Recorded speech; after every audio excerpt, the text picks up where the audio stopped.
ॐ नमो भगवते वासुदेवाय।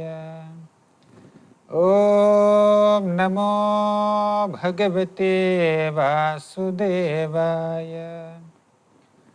ॐ नमो भगवते वासुदेवाय।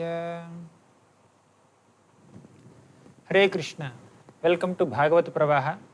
So far we have discussed the first 9 chapters of the 11th canto of Srimad Bhagavatam in this series, and today we will begin the 10th chapter. In the previous episode we have seen how Uddhava was overwhelmed with the feelings of separation from Krishna because Krishna was about to depart from this earthly planet, winding up his pastimes. So Uddhava requested Krishna that, please Krishna, you also take myself with you. But Krishna says that you have to stay here and give my message to the sages of Badrikashram. So till then you have to stay here. So I will be departing after the disappearance of Yadus. So then Krishna began his teachings to Uddhava in the form of Uddhava Gita. Uddhava Gita begins from the 7th chapter of the 11th canto and goes up to 29th chapter. So these 23 chapters of Uddhava Gita constitute the longest philosophical section of entire Srimad Bhagavatam. So in the 7th chapter, Krishna told Uddhava that you have to develop a detached vision. You have to have equanimity. Then Uddhava asked Krishna, my dear Krishna, how do I develop such a detached vision of a sannyasi, of a renunciant? Then Krishna taught Uddhava that one can observe the natural phenomena in this world, and using one's own intelligence one can derive very valuable life lessons for one's own understanding. Thus one can act as one's own guru. So then he spoke about the episode of 24 gurus, where this Avadhuta Brahmana, who was actually Dattatreya, observes earth, water, fire, air, ether, a moth, a honeybee, a prostitute named Pingala, a young girl, and a small child, and a wasp, and an elephant, and a deer. So like that there are 24 gurus. So basically these gurus did not teach anything to Avadhut Brahmana, but actually Avadhut Brahmana observed their activities and he has derived lessons from them. Means basically Avadhut Brahmana used his own intelligence to understand various life lessons from these 24 gurus. So Krishna taught that episode. And we also discussed that acting as one's own guru by using one's own intelligence and common sense and intellectual capabilities does not eliminate the need to accept a Vaishnava guru. If with our own intelligence, if we can derive so many lessons, what to speak of going and taking shelter of a bona fide Vaishnava guru and then learning from such a guru? So after completing the episode of 24 gurus, Krishna continued his teachings to Uddhava. So now let us see from the 11th chapter, from the 10th chapter onwards, the later teachings of Krishna in this Uddhava Gita. So Krishna said that one should take shelter of me through this process of Bhakti Yoga. And Krishna teaches the process of disentanglement. So basically Krishna taught the behavior of a saintly person or saintly character through the episode of Uddhava Gita, through the episode of 24 gurus. Now Krishna is teaching the practical process by which one can develop such a saintly character. How to become such a saintly person. So now Krishna discusses the process of disentanglement. So basically one should perform pure devotional service or bhakti unto Krishna. The essence of entire Uddhava Gita is the process of Bhakti Yoga only. But in this Uddhava Gita, Krishna also presents various other teachings of Ashtanga, Karma, Krishna's opulences and mystic siddhis, and Varnashrama, and many other things also. So the essence is ultimately bhakti. So Krishna says that you should take full shelter in me through the process of Bhakti Yoga and also practice Varnashrama. So the human society is divided into 4 Varnas. Chaturvarnyam Maya Srishtam Guna Karma Vibhagashaha. So there are Brahmanas, intellectual class, Kshatriyas, administrative class, then Vaishyas, businessmen, then Shudras, working class. But these classes or castes are not according to one's birth, but one's qualities and activities. So basically Krishna says you should follow the Varnashrama dharma, as Krishna also taught in the Bhagavad Gita. And then a purified soul perceives how conditioned souls are doomed by sense gratification. So a civilized human being follows the principles of Varnashrama and worships the Supreme Lord, but an uncivilized person will just get absorbed in sense gratification and then ruin one's own human life. So now Krishna describes the process of disentanglement from that materialistic life. Krishna says that as long as one is living on a materialistic plane for sense gratification, he is considered sleeping spiritually sleeping. So say, for example, somebody is sleeping. In the sleep, he has a dream, and in the dream, he may see that he has become a king, or he has become a beggar, or he's being chased by a tiger, or he's fighting with lions. So he may perceive so many things in the dream. But as soon as he wakes up, all the things that he has seen in the dream, all the experiences he had in the dream become totally irrelevant. They're illusory. Similarly, the material life itself is also like a situation of dream. So when we are awakened spiritually, when we come to our spiritual senses, when we start identifying ourselves as servants of God, lovers of Krishna, then we will understand that all the material experiences that I am having are so temporary, so illusory, and they are as good as a dream.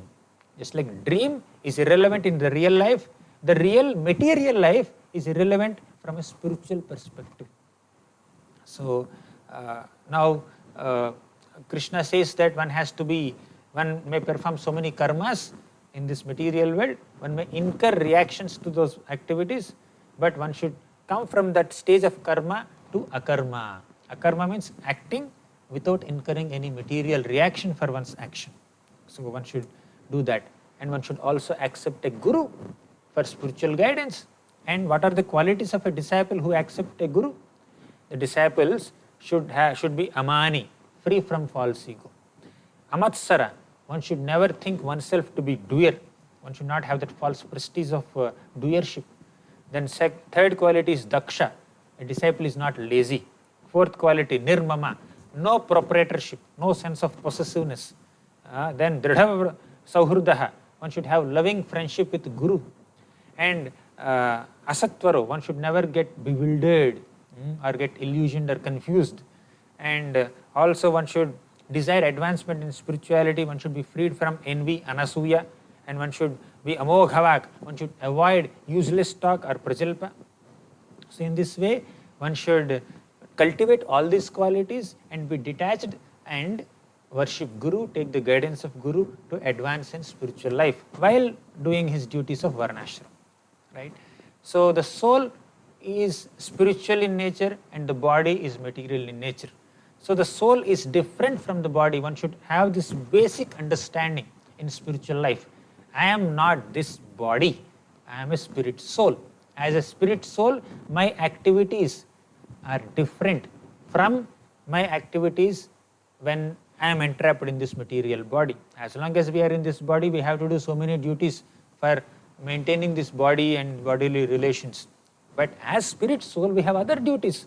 That duty is practicing bhakti yoga, performing bhakti unto Krishna.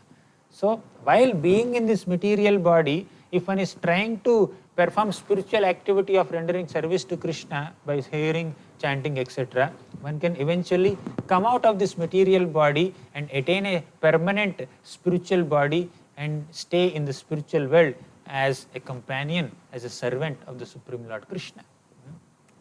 So that's the process of disentanglement basically is bhakti yoga.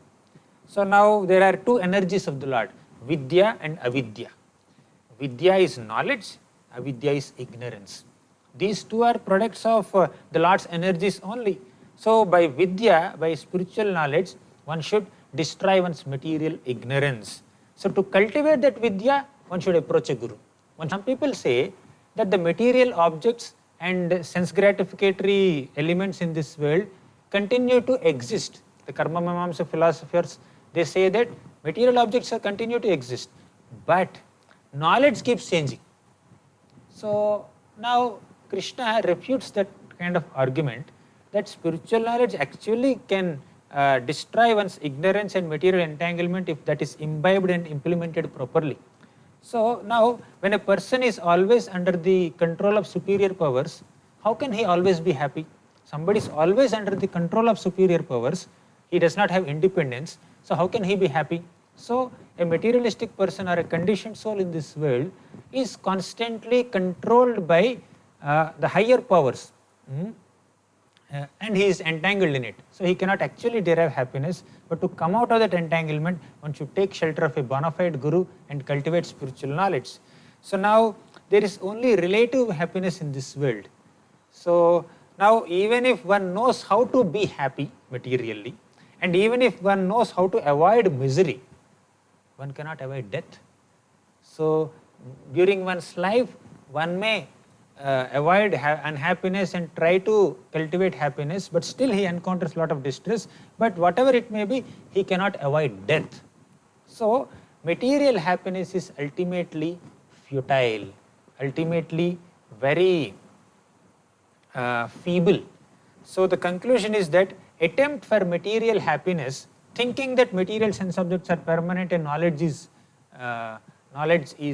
temporary, so that kind of attempts are never fruitful. So attaining material happiness anywhere is a fruitless endeavor oftentimes.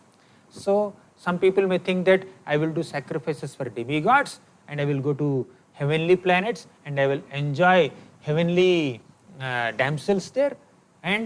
But point is, when the pious credits of a person are exhausted, he will have to fall from Svargalok and then come to this earth.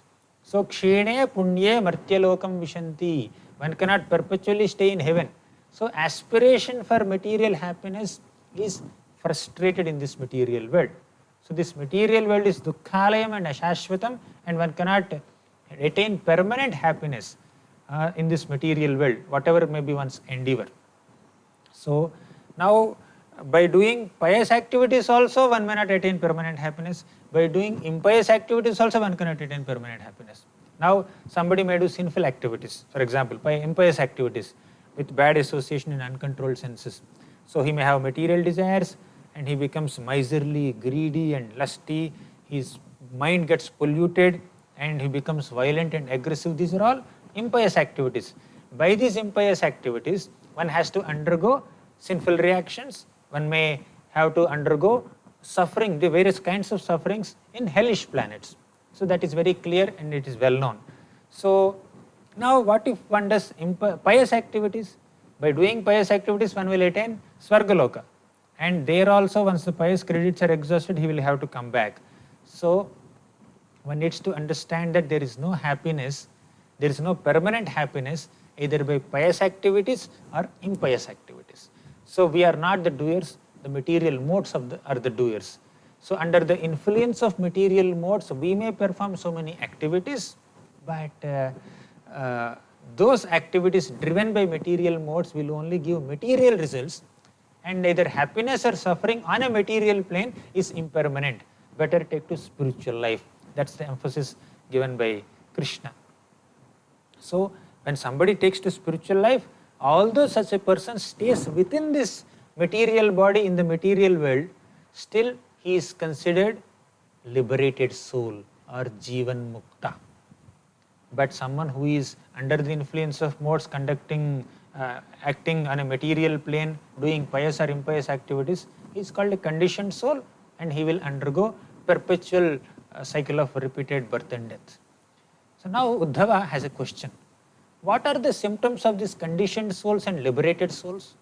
How to differentiate them? So Uddhava asks this question at the end of this chapter. Now in the 11th chapter, next chapter, Krishna describes the characteristics of conditioned souls and liberated souls. What are the symptoms? So now bondage and liberation happen because of associating with modes or disassociating with modes. So when somebody associates with the material modes, when one's mind is uncontrolled and he pursues sense gratification under the influence of modes, he will incur bondage. When one controls one's mind and withdraws oneself from material sense objects or material modes, then one can be liberated also. So now this avidya and vidya, both are beginningless, both are products of the Supreme Lord's energies only. So by vidya one can attain liberation, but by avidya one can attain bondage. So now Krishna describes that soul is the jiva and super soul is the Supreme Lord. So jiva and Paramatma both stay within one body.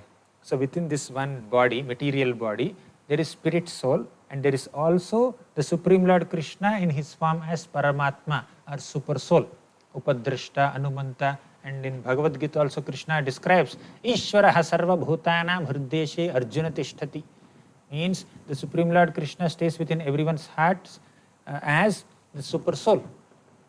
And sarvasya chaham hridi sannivishto mattaha smritir jnanam apohanam cha, means the Lord stays within the hearts of all the living entities and he gives them remembrance, forgetfulness and knowledge. So thus super soul also stays within the body and soul also stays within the body. So now in this context a comparison is given. You can see that picture where two birds are there.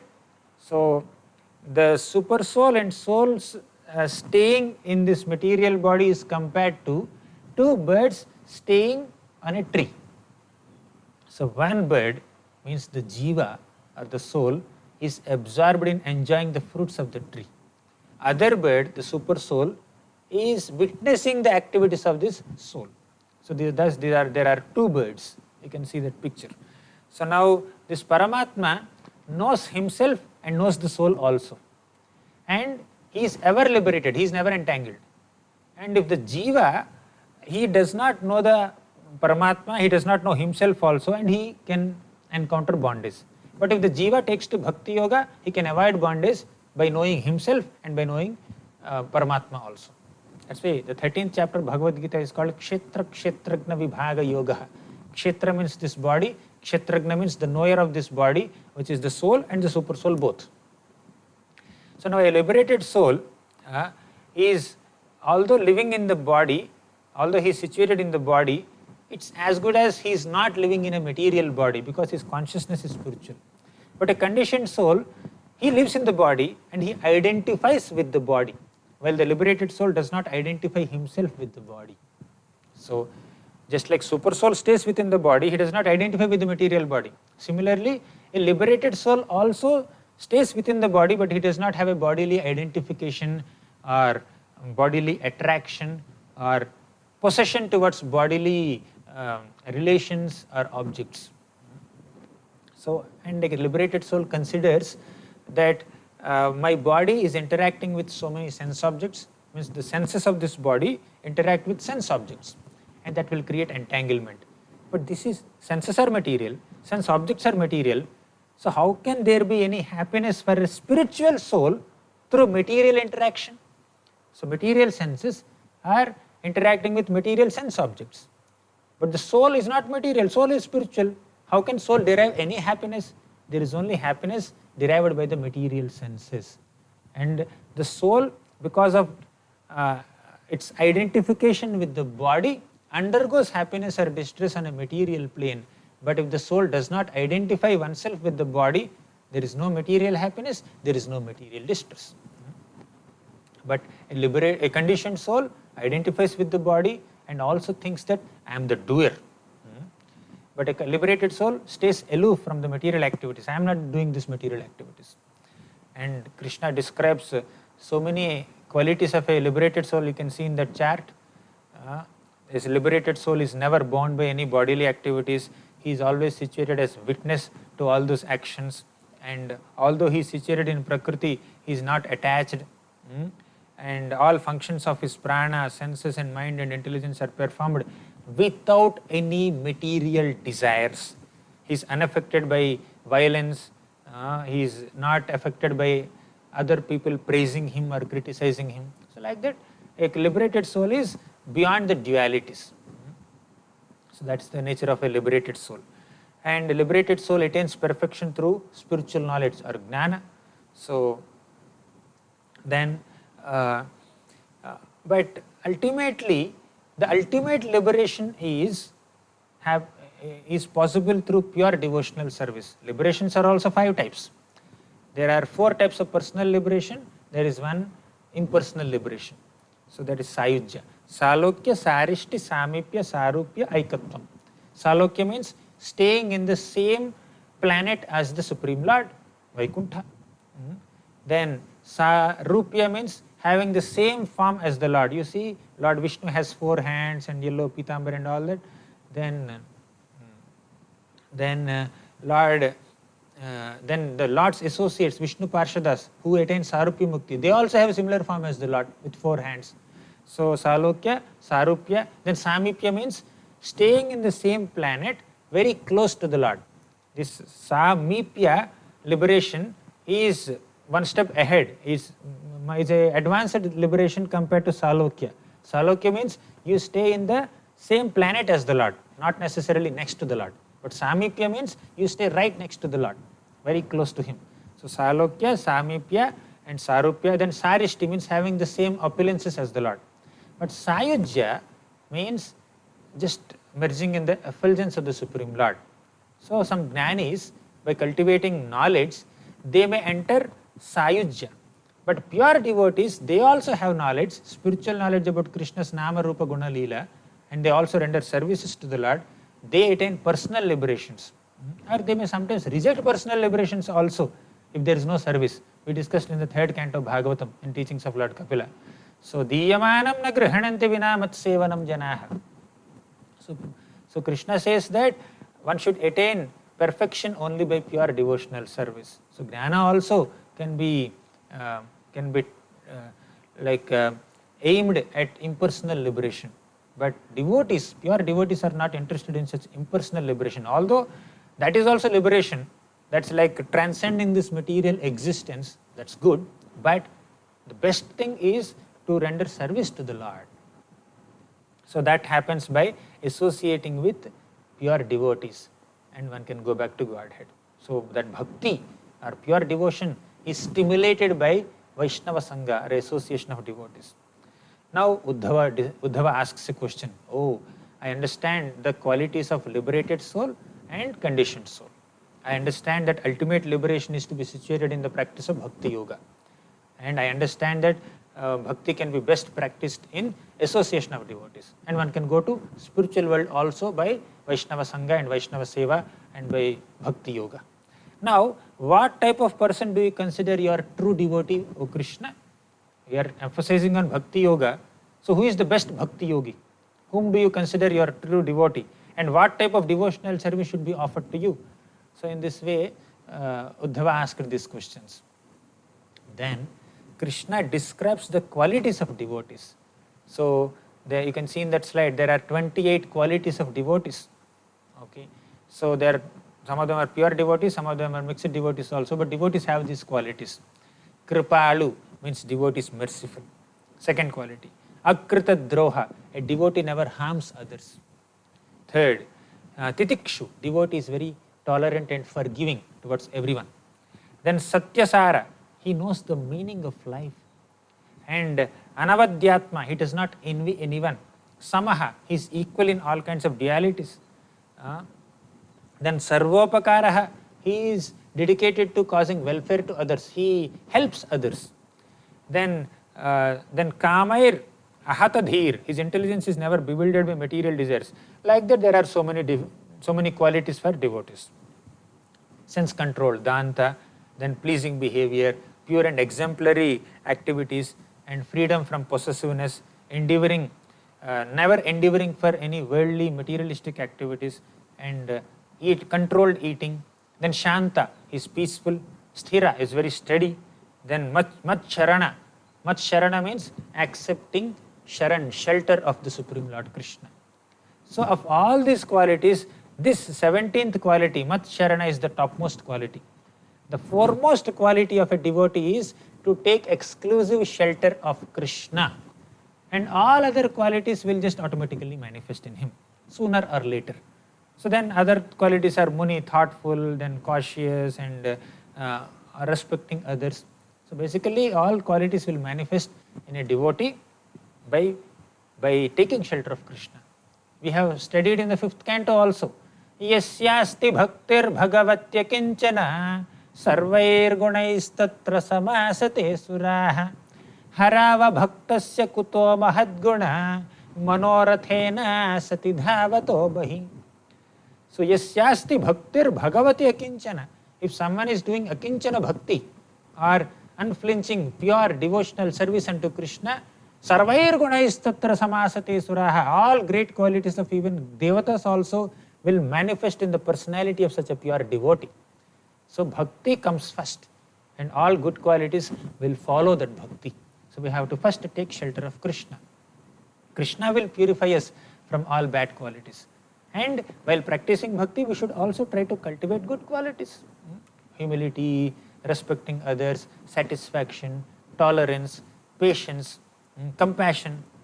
All these qualities one needs to cultivate. So next, best of all devotees are those who may or may not know the extent of my potencies, but worship me with great possessiveness. Now, it's not possible to understand Krishna completely. He is so great. We cannot completely understand the Lord. So, having complete knowledge about Krishna is impossible. Even Krishna also doesn't know completely about himself. Okay? So, of course, Krishna knows everything, but still, his qualities and his potencies are so great that Krishna may not bother to know all of them. So, Krishna is beyond the conception of common people.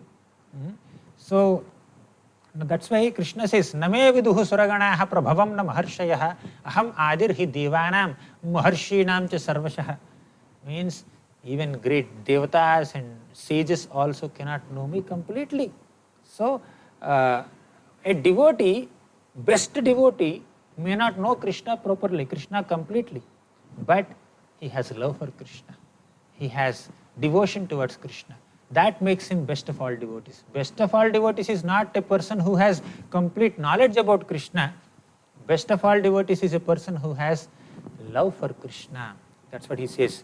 Gnatva gnatvatha ye vaimam yavanyaschasmi yadrishaha bhajanti ananya bhavena te me bhaktatama mataha. Very important shloka. Gnatva agnatva ye vaimam. Gnatva means knowing about Krishna. Agnatva means not knowing Krishna. Gnatva agnatva ye vaimam yavan yaschasmi yadrishaha bhajanti ananya bhavena. This is most important line. Bhajanti means worshipping Krishna. Ananya bhavena, without any deviation within the mind.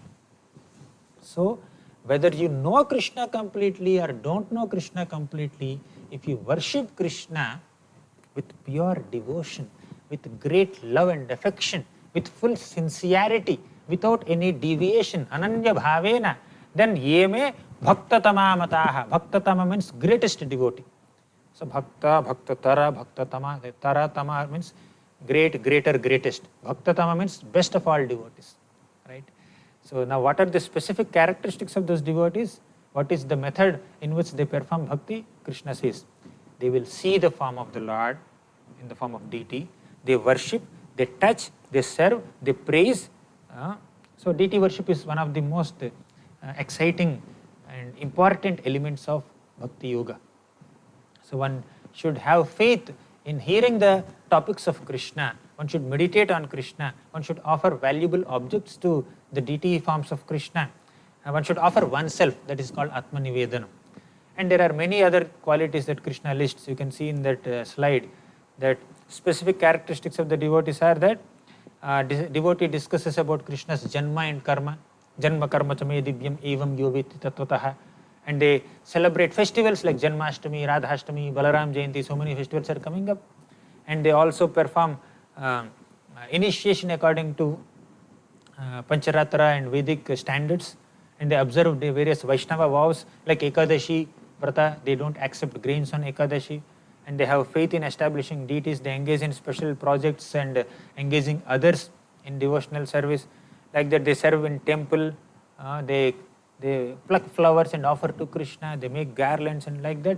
Devotees engage in so many activities. And one can worship Krishna in various things also. You can see in the table.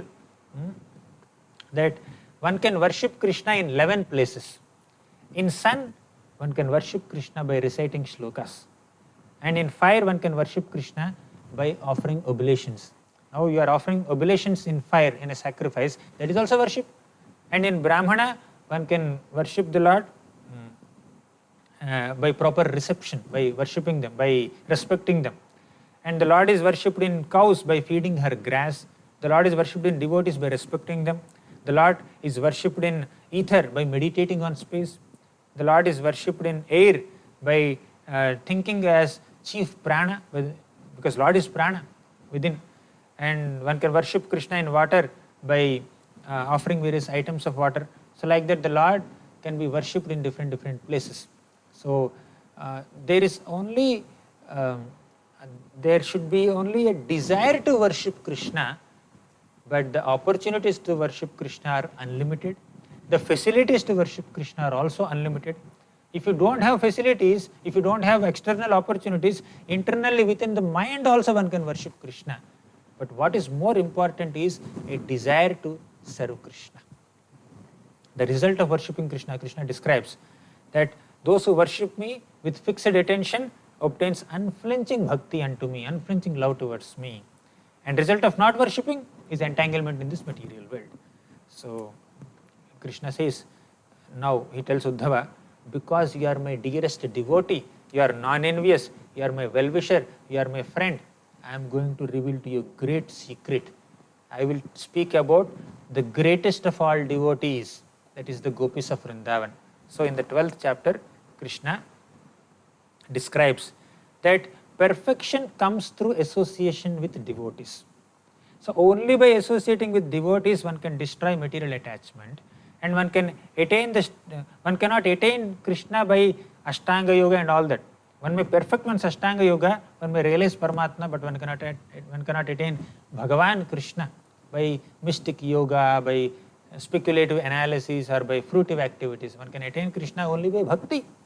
So he says that there are so many people who achieved me, although they are Rakshasas, Daityas, birds, beasts, Gandharvas, Apsaras, Nagas, Siddhas, Charanas, Guhyakas, Vidyadharas. So people of different categories, different species, different types of living entities attained Krishna by associating with devotees and by performing bhakti. Now Vritrasur was a demon. Prahalad was also born as a demon. Bali Maharaj was also born as a demon. But these demons, so-called demons, did not have demoniac qualities. They have devotion towards Krishna. They attained Krishna. So Vritrasur attained Lord Sankarshana, Prahalad attained Lord Narasimha, and Bali attained Lord Vamanadev. So in this way, all these people who are born in different dynasties, different births, different species, they also are subject to Krishna's mercy. And Vrashaparva, Bali Maharaj, Banasur, Maya, Vibhishana, Sugriva. Vibhishana was also a Rakshasa by birth, and Sugriva was a monkey by birth. Hanumanji was a monkey by birth. Then Jambavan was a bear. Gajendra was an elephant. Jatayu was a vulture. Then there are so many other people. Kubja was a maid servant, in a hunchback lady in the kingdom of Mathura. So all these people have attained mercy of devotees, and they could attain the favor of Krishna. Now, there is a special mention about the gopis of Vrindavan. Krishna says, of all my devotees, gopis of Vrindavan are the topmost. And Uddhava has personally witnessed. We discussed in 4th canto, 46th and 47th chapters, Uddhava's visit to Vrindavan. He meets Vrajagopis, and then he glorifies them. He sees their pure devotion for Krishna, their longing for Krishna, and he glorifies them. Asam aho charanarenu jusham aham syam vrindavane kimapa gulma lataushadhinam. So in this way, Uddhava aspires for the dust of the lotus feet of the gopis of Vrindavan. So Krishna also repeats that now. He says, of all of the devotees, Vrajavasis are the topmost. Of all the Vrajavasis, gopis are the topmost. So then he says that they have perfected their love for me. So I cannot be attained by intense efforts of yoga, sankhya, charity, vows, austerity, sacrifices, Vedic study, and giving speeches on Vedas or by sannyasa. I cannot be attained by all this. They may facilitate one's practice of devotional service, but they themselves are not devotional service. Just by accepting renounced order, one cannot be called as a great devotee, but the order of renunciation could facilitate one's devotional service, like that. So, Krishna says that of all my devotees, gopis are the topmost. And he explains further that for them, Yugaitam Nimishena, they had spent several nights with me during the Rasa Leela. So, all those nights, long nights, passed like one moment for them. But in my absence, every moment is like one yuga for them. So, Shunyaitam Jagat Sarvam Govindavarhename and Yugaitam Nimishena. So, yuga can, one nimisha can become one yuga for gopis in the absence of Krishna. So, they even criticize the creator. Creator does not know how to create bodies. So, he has given only two eyes, which are not sufficient to see Krishna. And he made eyelids also, and they are constantly blinking. We are unable to see Krishna. Within one eye blink, we are experiencing yugas of separation from Krishna. The gopis say like this. And they are so absorbed, unaware of their bodies due to their constant absorption in me. They are constantly in samadhi. Gopis are simple household ladies in Vrindavan, doing some regular household activities like churning buttermilk and lifting cow dung and brooming the floors in their courtyard and all that. But they are greater than great sages. They are actually in samadhi. That is real samadhi. To be constantly absorbed in the thought of Krishna is the real samadhi. So, gopis have attained me. That's why Uddhava says, Asama hocharanare anujushama hamsyam vrindavane kimapi gulmalataushadhinam. If I become a creeper or a blade of grass in Vrindavan, that will be my greatest fortune, because I will get the opportunity to take dust from the lotus feet of gopis. So, in this way, Krishna is also glorifying gopis with great ecstasy, with great happiness.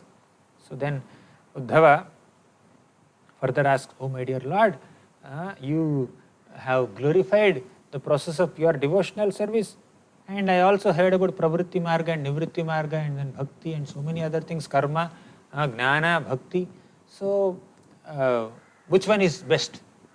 Actually, Uddhava knows what is best, but on behalf of common people, he is asking these questions. And Uddhava, Krishna says that pure devotional service is the best of all processes.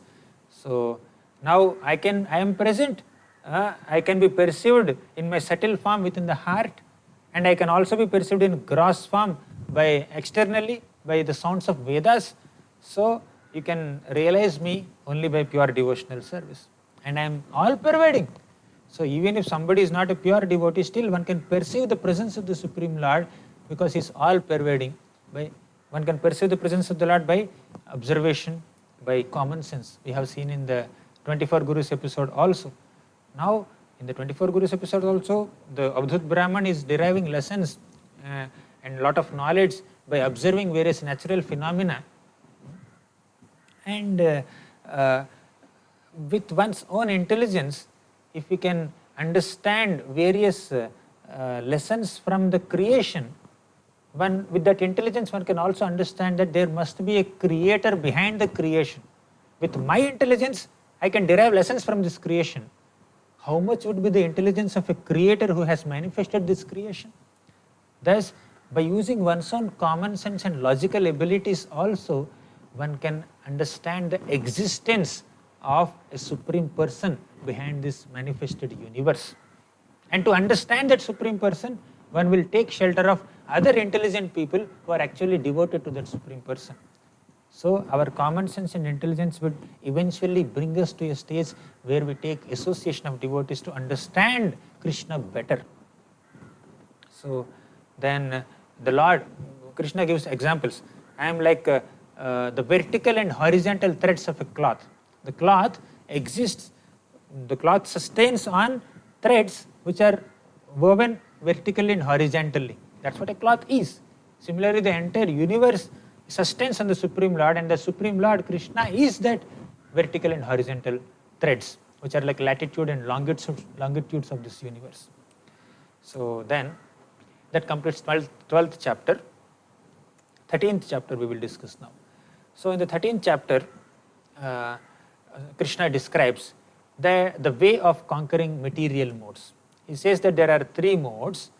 They pertain to material intelligence and not the soul.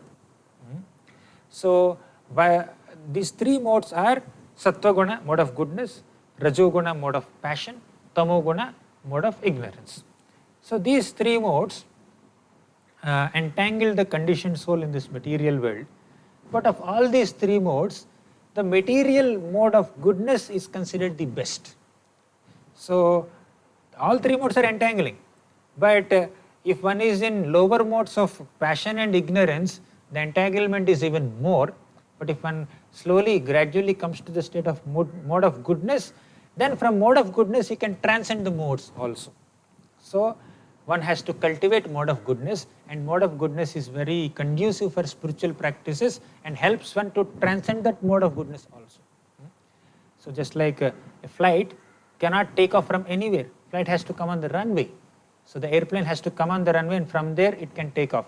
So the mode of goodness is considered the runway. So one has to come to the platform of mode of goodness by cultivating cleanliness, getting up early in the morning, by doing austerities. There are so many qualities of mode of goodness we can see in Bhagavad Gita also. Krishna emphasizes on that. So now there are 10 items that could be in these 3 modes.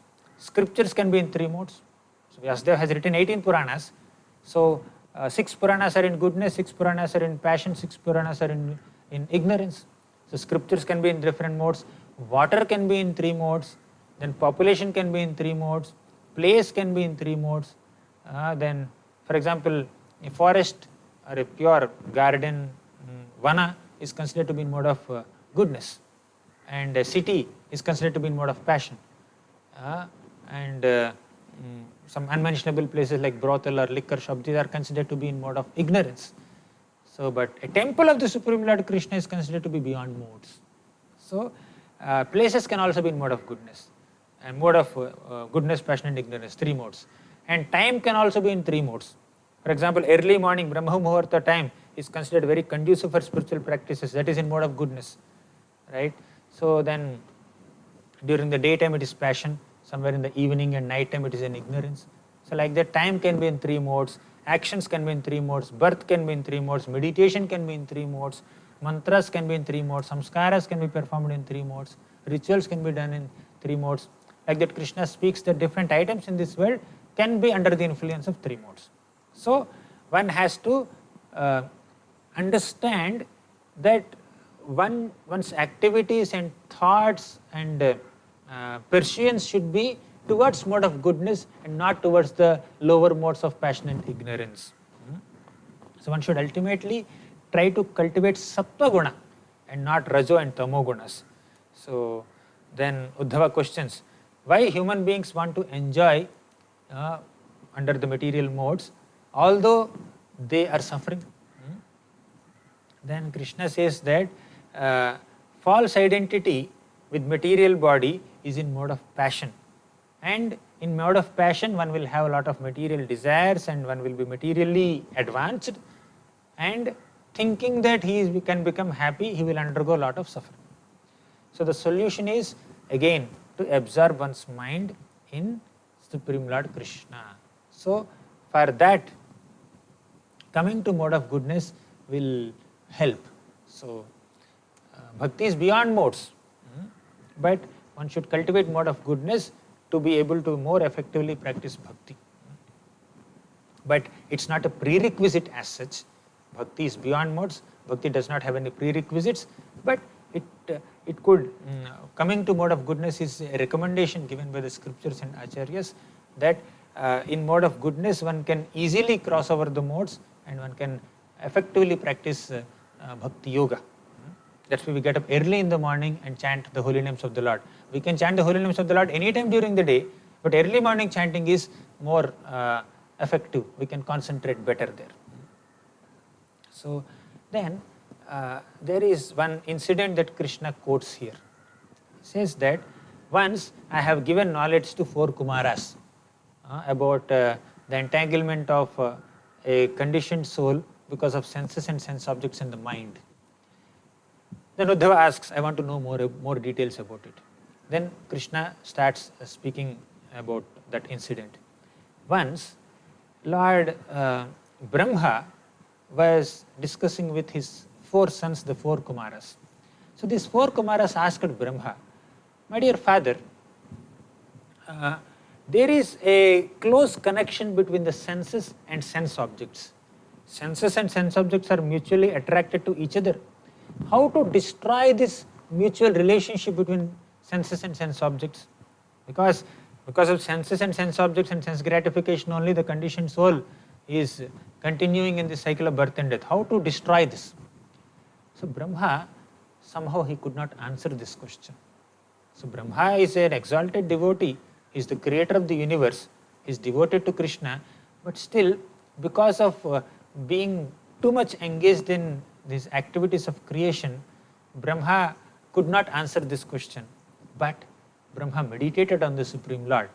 So when he meditated on the Supreme Lord, the Lord came in the form of Hamsa, or a swan incarnation, Hamsa avatar. And he came and stood in front of Brahma and the 4 Kumaras. And the 4 Kumaras were astonished. Brahma could understand that the Supreme Lord appeared in front of us to answer this question asked by 4 Kumaras. But 4 Kumaras asked Hamsa avatar, who are you? Then Hamsa avatar says that your question is irrelevant. Your question is useless. You are asking, who am I? I am not a jiva. I am not this body. So your question of who am I is very irrelevant. And there is a lot of explanation also, very technical explanation. So then the 4 Kumaras are a little surprised. He is not a jiva, he is not body. Then when we addressed him, who are you? When we asked him, who are you? Then whom are we pointing to? Basically, he is the Supreme Personality of Godhead who came in the form of a swan to give knowledge. So then Hamsa avatar answers the original question asked by Kumaras. What is the question? The question is how to destroy the connection or relationship between the senses and sense objects that leads to entanglement. Then Hamsa avatar says that mind has a natural proclivity to enter into sense objects. Sometimes the senses may not interact with sense objects, but the impressions of the interaction between senses and sense objects is stored within the mind. The hand may not be touching soft objects. The eyes may not be seeing beautiful objects. The tongue may not be tasting delicious food. But within the mind, the person eats, a person sees, a person touches, a person smells. Because the experiences of sense enjoyment are stored within the mind.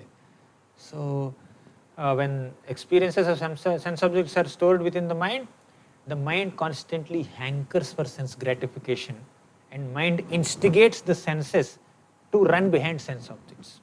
So we should stop that mental meditation on the sense objects. Krishna also says in Bhagavad Gita, Dhyayato Vishayan Pumsan Sangasteshu Pajayate. Dhyayato Vishayan means when our mind contemplates on the sense objects, one gets attached to sense object. For example, eyes see a beautiful object while walking on the road, and the impression of that beautiful object is stored in the mind, and the mind is constantly meditating on that object. So one day the person will go and try to acquire that object. So the impressions of sense objects are stored within the mind. He says that mind has a natural proclivity to enter the sense objects, and the sense objects also have a natural proclivity to enter the mind. So both are merely designations covering the spirit soul, but the spirit soul is spiritual in nature, and the spirit soul is a fragmental part of the Supreme Lord Krishna. So he says that actual position of a living entity is beyond these material modes, beyond these senses and sense objects, beyond the 3 states of existence which are Jagrata, Swapna and Sushupti. Jagrata means waking up state, Swapna means dreamy state, and Sushupti means deep sleep state. But Turiya means transcendental state which is beyond these three, and the Supreme Lord, Hamsavatar or Krishna, is in the Turiya stage. And the living entity should also transcend these three states where he is within the material body and material consciousness. Turiya stage is spiritual consciousness. So then if one has false ego of identifying oneself with the material activities and material body, that will create opposite results, or that will create entanglement, further entanglement. So one has to cut this false ego by cultivating spiritual knowledge.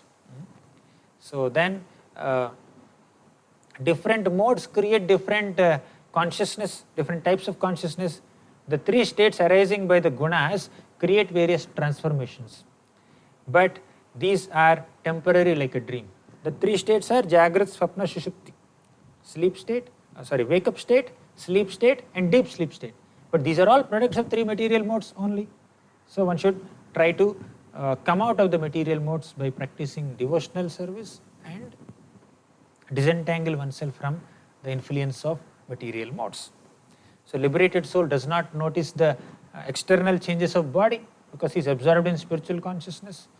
So in this way, Hamsavatar gave pure knowledge to four Kumaras, and four Kumaras understood that one can disentangle oneself from this senses and sense objects by stopping meditating on them and by engaging the mind and consciousness in bhakti and spiritual knowledge, jnana basically. Bhakti is ultimately the essence, but jnana is emphasized here, spiritual knowledge is emphasized here.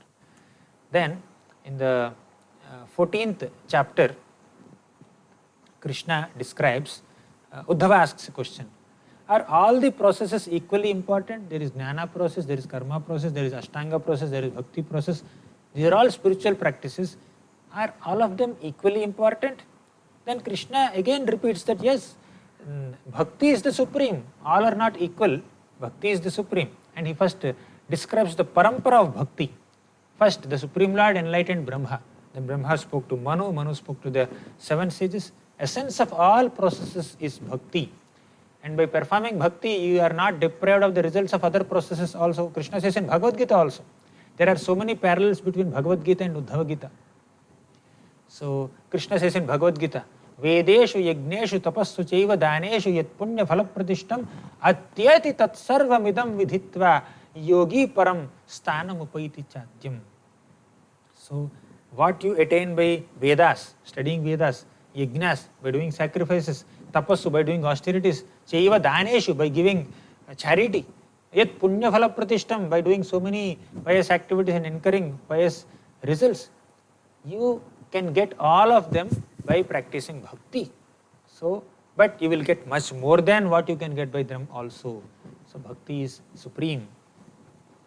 So then he says that there are varieties of desires amongst the human beings because every human being is influenced by varieties of modes and unique combinations of modes. So somebody is predominantly in goodness, little bit in passion and ignorance. Somebody is predominantly in ignorance and he is also influenced by little passion and little goodness. Like that, everybody is influenced by a unique combination of modes. The modes will mix with each other and create, 3 modes will mix with each other and will become 9, 3 into 3, 9. And they will mix with each other again, 9 into 9, 81. So like that, modes will combine with each other and then and varieties of desires will overwhelm a conditioned soul. So one should, when one is entangled and when one is influenced by varieties of combinations of modes, one will perform so many whimsical activities. Some say that people will be happy by doing some religious activities, by acquiring fame, by acquiring sense gratification, by truthfulness, by self-control, by peace, by self-interest, by political influence, by opulence, by renunciation, by consumption, by sacrifice, by penance, by charity, by vows, by regulated duties and many other things. So different people will maintain different conceptions of being happy under the influence of material modes. But only by bhakti one can be ultimately happy on a spiritual plane.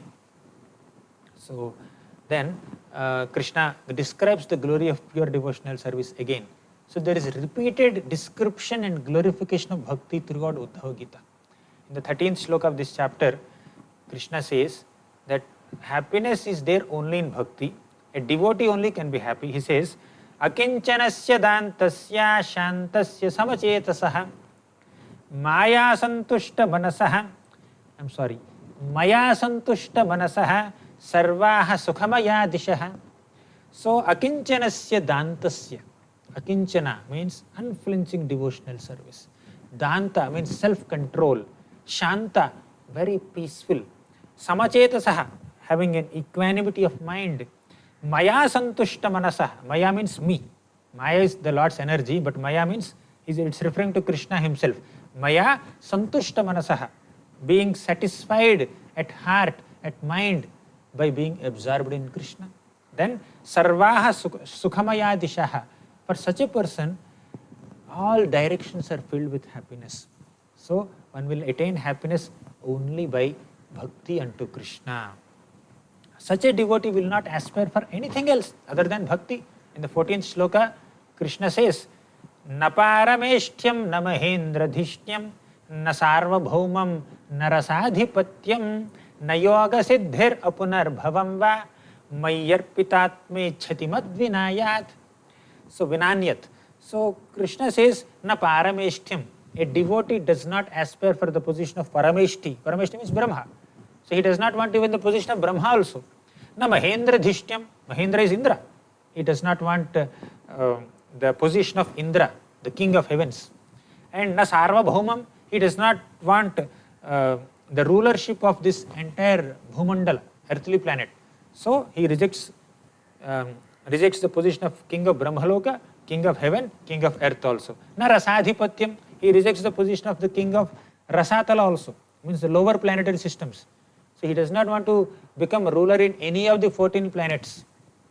Then na yoga siddhir. He does not want mystic siddhis. Apunar bhavam va. He does not want freedom from repeated cycle of birth and death. He does not want liberation. Mayyarpitatme chhati mad vina anyat. He just gives himself to me. Mayyarpita atma. A devotee just dedicates oneself completely to Krishna. Ichhati. They desire only Krishna. Mad vina anyat. Apart from Krishna, they don't want anything else. That's the nature of a pure devotee. Then 15th shloka, Krishna says, na tatha me priyatama atmayo na shankaraha na cha sankarshano na shrir naivatma cha yatha bhavan. So here specifically Krishna glorifies Uddhava. My dear Uddhava, you are very dear to me because you are my devotee. Na tatha me priyatama atmayonir na shankaraha. Atmayoni refers to Brahma, one who is self-born without the help of a mother. So, my dear Uddhava, you are very dear to me than even Brahma, than Shankara, means Shiva. Nacha Shankara, Sankarshana, than even Sankarshana also. So you are most dear to me because you are my devotee. The Lord may not love his expansions or his incarnations or his assistants or rulers of various planets as much as he loves his devotees. One of the greatest devotees is Uddhava. So Lord says that one should follow in the footsteps of the devotees of Krishna. So further qualities of such a devotee who has emotions for Krishna, bhava stage, nishkinchana, no desire for personal gratification, mayi anurakta chetasaha, means mind is attached to Krishna, shanta, very peaceful, mahanta, no false ego, then akhila jiva vatsalaha, very merciful to all living beings, then kamair analabdha dhiyo jushantite, whose consciousness is never affected for sense gratification. So in this way, devotees have so many wonderful qualities, and Krishna is personally describing the qualities of his devotees. And he describes the purifying potency of pure bhakti. He says that a sadhaka is never defeated, a devotee is never defeated, and a devotional service can purify us from all kinds of sinful activities. Without pure devotional service, there is no purification. So, and such a pure devotee can purify the entire universe also. So one should only absorb one's mind in Krishna. So the Lord is revealed in proportion to one's bhakti. To the degree we have love, to the degree we have devotion for Krishna, to that degree we will understand Krishna, to that degree Krishna will reveal himself to us. So bhakti, the realization of bhakti depends on the intensity of our performing in bhakti. Our emotions, our motivations, our absorption matters. So advancement and satisfaction in bhakti are dependent on the purity of our intentions and the consistency of our practices. So then further he glorifies pure devotional service. He says that one should be focused in one's practice of bhakti, and one of the greatest distractions in bhakti is attachment to sense gratification with the opposite gender. So undue attachment to the sense enjoyment with the opposite gender becomes the greatest distraction in bhakti. He says that natathasya bhavet klesho bandhaschanya prasangatah yoshit sangad yatha pumso yatha tat sangi sangatah. So when somebody is very much attached to, when a man is so attached to woman on a material plane, when a woman is very much attached to man on a material plane for sense enjoyment, so the bonding that is created by that men and women, between that man and woman, could entangle them so much that one could be distracted from bhakti and one cannot attain perfection in bhakti. So attachment to opposite sex is the greatest source of suffering and source of entanglement and distraction in bhakti. But bona fide Krishna conscious grahastha life is also very conducive for practicing bhakti yoga, but undue sense gratification with the opposite gender without any spiritual inclinations, without worshipping the Supreme Lord, so that is condemned here. So then Uddhava asks further questions that my dear Lord, I also heard about meditation. We can connect with you through meditation. That is basically Ashtanga Yoga. So upon which form should one meditate? So what kind of meditation one should do? So please tell me. Then Krishna describes the whole process of Ashtanga Yoga. So that involves asana, means sitting processes. So now we have yama, niyama, asana, pranayama, pratyahara, dharana, dhyana and samadhi.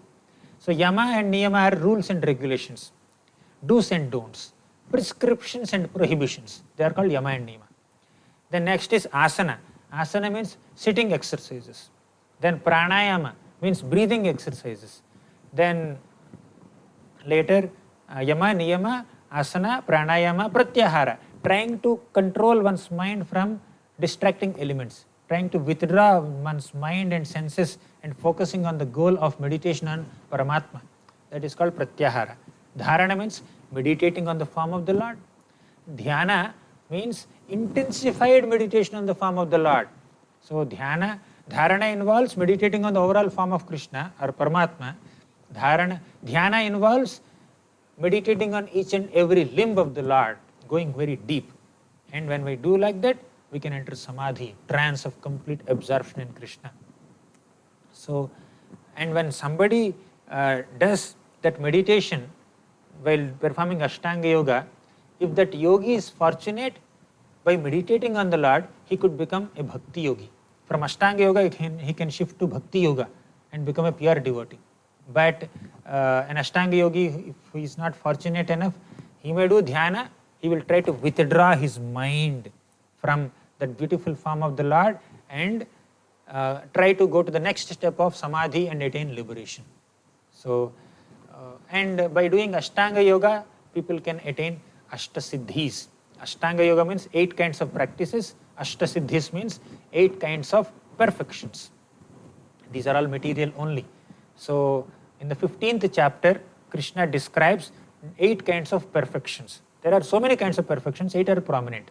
So, Uddhava asks, what are these perfections? What are these siddhis, Ashtasiddhis? What is the nature of those siddhis? How many siddhis are there? Then Krishna says that there are 8 kinds of primary siddhis. Then there are 10 kinds of secondary siddhis. So 8 kinds of primary siddhis come to a person by taking shelter of Krishna by meditation, and 10 kinds of secondary siddhis can come by being in mode of goodness. Now Krishna describes them. You can see the tables. So first is anima. Anima means becoming smaller than the smallest. So how do you get that kind of perfection? By worshipping the Lord in an atomic form, pervading in all subtle elements. Then second mystic siddhi is mahima. Mahima means becoming greater than greatest. Third is laghima, becoming lighter than the lightest in weight. Then prapti is acquiring whatever one desires. Then prakamya siddhi, one experiences any kind of enjoyable object. Ishita siddhi, one can manipulate the potencies of maya. Then vashita siddhi means one is unimpeded by material modes. Then kama vashyati ista siddhi means one can obtain anything from anywhere. Means somebody is sitting in say Mumbai, he can just extend his arm and then get something from Delhi. So like that one can attain anything from anywhere. That is called this eighth siddhi, that kama vashyata siddhi. Then these are the primary siddhis, 8 siddhis. There are 10 kinds of secondary siddhis. So they are freeing oneself from hunger and thirst, and hearing things from far away, and seeing things from far away, and moving the body at the speed of mind, means one can run very fast, and assuming any form that one desires. This is called kama rupam. One can change form. For example, Putana changed the form into a beautiful woman. Then parakaya pravesham, entering someone else's bodies and trying to do things through those bodies. And then swachhanda mrityu, one can die at one's own desire. Then devanam saha kridanusaranam, means witnessing the pastimes of the devatas and apsaras, and also attaining what one desires and having one's commands and goals fulfilled. So in this way there are 10 kinds of secondary siddhis. But there are so many lower siddhis also. But point is, all these siddhis are ultimately material.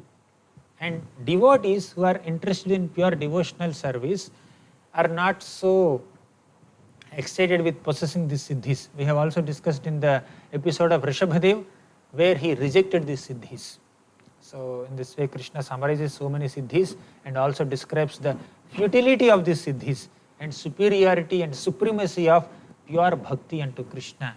If we have devotion unto Krishna, our heart is completely nourished. If you just have some siddhis, material perfections, you can produce gold, or you can become lighter than the lightest, or enter someone else's body, or do this, do that. Ultimately, all those things are in a material plane only, that cannot give satisfaction to the soul. So in this way, Krishna describes the various perfections, siddhis. So today we discussed from chapter number 10 to chapter number 15. 6 chapters we discussed. In this we have seen the nature of fruitive activity and the process of disentanglement and the qualities of conditioned souls and liberated souls. And we have seen the teachings of Hamsavatara to the 4 Kumaras in the presence of Brahma. And we have also seen the glory of pure devotional service. We have seen who are the greatest of all devotees. They are the Vrajavasis, and even amongst Vrajavasis the topmost are the Gopis of Vrindavan. And later we have seen the process of Ashtanga Yoga and the different kinds of siddhis, primary siddhis which are 8, secondary siddhis which are 10, and ultimately we have seen that all these siddhis are in a material plane. Pure devotees do not aspire for these siddhis, they just perform pure bhakti. Thank you all very much. Granthara Shrimad Bhagavatam ki jai, Srila Prabhupada ki jai.